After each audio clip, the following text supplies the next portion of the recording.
Na sessão plenária desta terça-feira, os parlamentares analisaram um projeto dos deputados André Siciliano e Carlos Augusto, que proíbe a locação ou cessão de máquinas para obras, caso não seja apresentada a declaração de regularidade dos equipamentos. O documento deve ser emitido por profissional responsável, com registro no Conselho Regional de Engenharia ou Arquitetura. A proposta foi aprovada e pode virar lei. Analisada ainda a mensagem do governo, que estabelece as diretrizes para a elaboração do Orçamento Anual do Estado para 2020. A LDO foi elaborada levando em consideração que o Rio de Janeiro permanece em estado de calamidade financeira e fazendo parte do regime de recuperação fiscal. As receitas previstas são de 63 bilhões de reais e as despesas de 74 bilhões, o que representa um déficit de 11 bilhões de reais. Os deputados aprovaram o texto da Comissão de Constituição e Justiça. No momento da discussão das emendas destacadas, o quórum caiu e a proposta precisa retornar à pauta. É uma LDO absolutamente compromissada com a transparência, então são princípios ali que vão nortear a elaboração para o final do exercício, para o final do ano, de uma lei orçamentária que possa realmente refletir uma realidade em conformidade com a lei de recuperação fiscal e de forma muito coerente e possível de colocar o Rio de Janeiro no rumo novamente do desenvolvimento.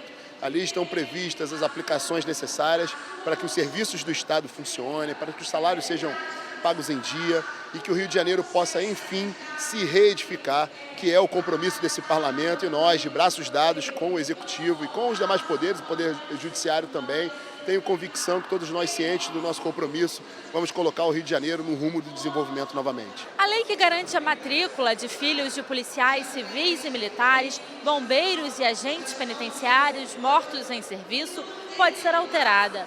O ex-deputado André Lazzaroni quer garantir a matrícula mesmo que os profissionais não sejam mortos em serviço. O texto aprovado segue para a sanção ou veto do governo. E a deputada Marta Rocha quer criar o Serviço Voluntário de Interesse Policial na Polícia Civil do Estado. O objetivo é que policiais aposentados, mediante processo seletivo, possam trabalhar em atividades técnico-administrativas. O prazo para a contratação é de 2 anos, prorrogável por períodos iguais.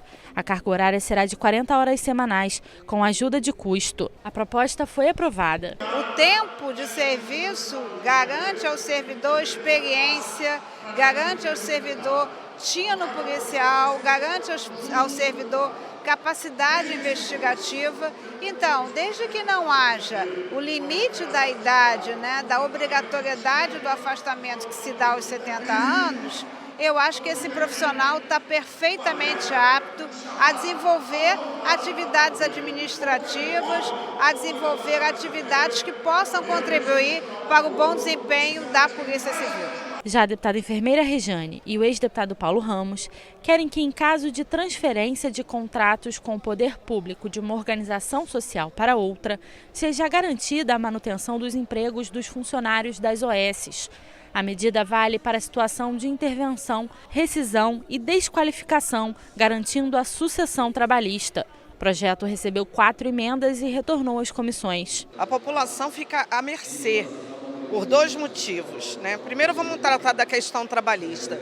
A OS sai, a OS não cumpre a legislação trabalhista da rescisão e não paga os direitos, férias, 13º, não faz a rescisão, não assina a carteira, às vezes a carteira fica sem assinatura e o profissional não pode nem arranjar outro emprego.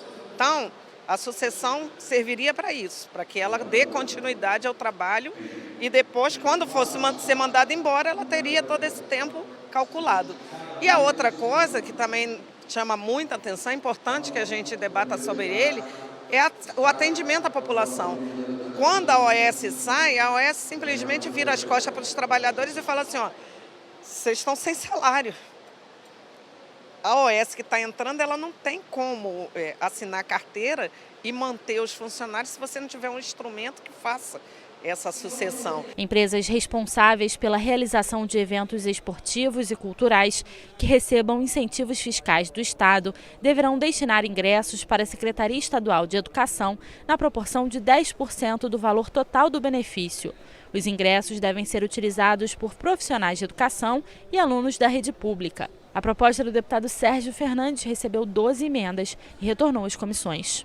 Toda a comunidade escolar, os alunos, os professores, os profissionais que fazem parte da educação têm acesso a todo o evento incentivado pelo Estado através de desconto no ICMS e assim eles terem acesso a esses projetos culturais e esportivos e assim a gente poder ampliar o acesso a essas crianças, esses adolescentes ao mundo cultural, ao mundo esportivo, que é muito importante para a formação de cada um deles. No expediente final, o deputado Rodrigo Amorim criticou a decisão do ministro Edson Fachin, do STF, de liberar jovens infratores que estão em número excedente em unidades socioeducativas. A gente, por exemplo, não pode se referir ao cometimento de um crime tipificado no Código Penal.